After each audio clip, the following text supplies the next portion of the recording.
So it's time to talk about Mockingjay Part 1, the latest in the never-ending Hunger Games saga. This picks up pretty much right where Catching Fire left off. Katniss is now in District 13, which was always thought to have been destroyed by the Capitol.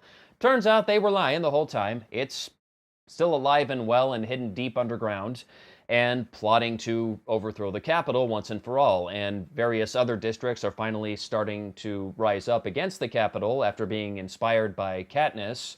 And so the Capitol plans to do a series of propaganda films in order to help boost morale among the rebels, and they want Katniss to basically be their spokesperson.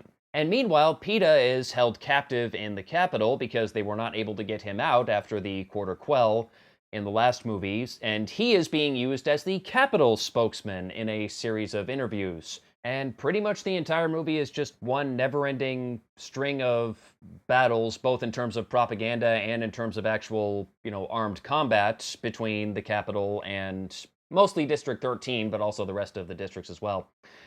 And so I guess if I'm going to talk about this, I should briefly mention what I thought of the previous films. I did like the first Hunger Games movie. Uh, it had a few issues, mainly a little too much shaky cam for one thing, but overall I thought it was a pretty good movie. I thought Catching Fire was awesome. That was honestly one of my favorite movies last year. I really liked that one. And this one I was a bit worried about because I've read the book, and it's, at least in my opinion, the weakest of the three books. And when I heard that they were splitting this into two movies, that raised a red flag right there because there is not two movies worth of material in that book.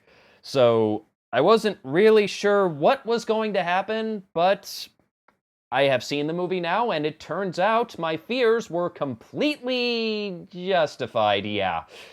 Oh, this has some problems. There's some good stuff happening in here too, but a lot of problems as well. And the biggest problem, in my opinion, is that there is very, very little action going on in this movie, especially regarding Katniss, who has become this very strong female action hero with the first two films. And in this, she does almost nothing. If you've seen that bit in the trailer where she's, using an explosive arrow to shoot down a Capitol bomber, that's pretty much the extent of all the action she sees.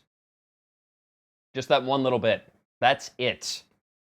And apart from that, there are a couple other moments here and there. We see a bit of the district's uprising against the Capitol. There's like two scenes that involve that, both of which are very short. And there's one big action scene at the very end, which Katniss is not involved in, but other members of District 13 are. And that's really it. And that's very disappointing because the rest of the movie is really just a whole lot of talking. Just endless talking and propaganda and speeches, lots of speeches. And that's pretty much it. And it was a bit disappointing, especially after how good some of the action was in the previous movie. I was also a bit disappointed at some things that I expected to see in this movie, but were not there. For one thing, what the hell happened to Joanna? Because I seem to remember her being featured in one of the trailers, and while she is in the movie, she doesn't show up until the very, very end. And she's on camera for maybe 3 seconds, and then that's it. And one more thing, and people who have read the book will know this.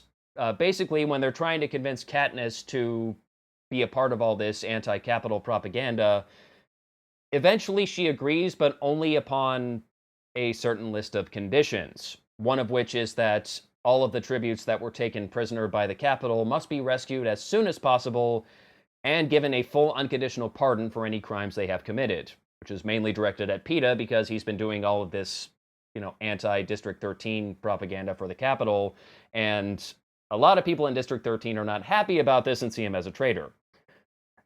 And the other thing, the other thing she said is, my sister gets to keep her cat. That no shit, that was one of her conditions, which was very funny, actually.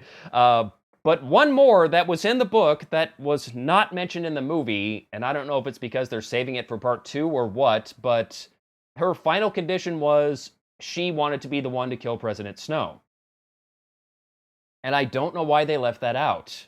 Now, while the lack of action certainly did not help this movie, what kept me into it and kept me invested were the performances, because they are very solid across the board. Jennifer Lawrence especially just kills it. There's one scene in particular very early on when she is taken to District 12 so she can see what has actually happened to it, and there is not much left.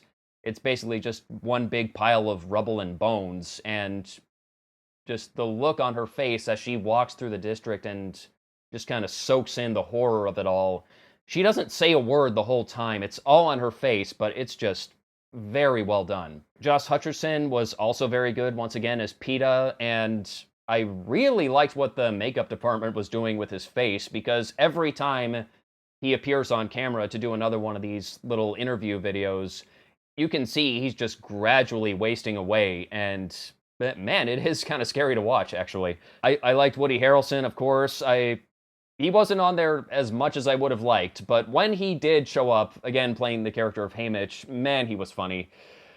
Oh, he just gets all the best lines in these movies. Donald Sutherland is once again President Snow, and still delightfully evil. Very good conversation he has with Katniss at the very end, which was very well played on both of their parts. And I guess I kind of have to mention Philip Seymour Hoffman. He was as good as he always is, and it's a shame that this is, I guess, his second to last movie now, because he will be in part 2.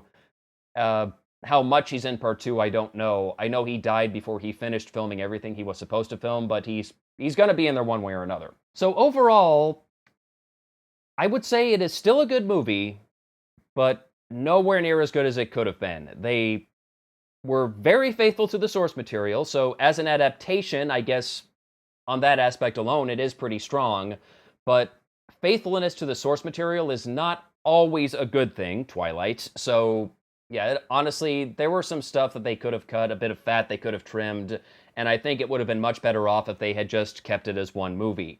Now, to get all the important stuff in there, maybe they would have had to stretch the movie out to 3 hours, but I have said this before, you can do a 3-hour movie.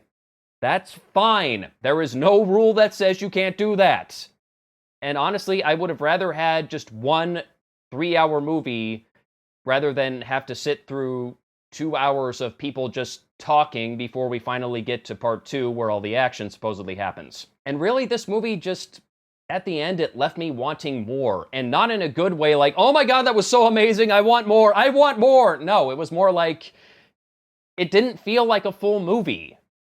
And I know, duh, it's part 1, but still, even if you're doing a part 1 and a part 2, you can still have part 1 feel like a complete movie that still ends with a to be continued. But that's not what this felt like. It only felt like half a movie, despite being 2 hours long. And I know I'm not the only one who thought that, because there was a guy sitting a couple rows behind me in the theater, and as soon as they showed the very last scene, and then cut to black, I hear this guy yell, "No, no, no! Don't you end it there! Don't you end it there! Fuck you!" And everyone in the theater just lost it at that point. Everyone's laughing so hard, and then as we're laughing, aww, and then we weren't laughing anymore.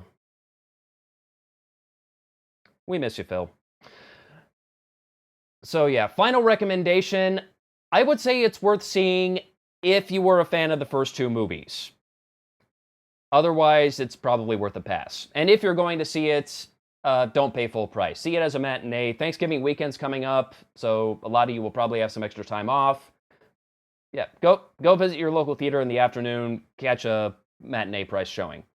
If you have not seen the first 2 movies, I would recommend seeing them first before you see Mockingjay, because you're probably going to be a bit lost. Because they definitely go into this assuming you've already seen the first 2. So I guess that's about all I have to say about Mockingjay Part 1.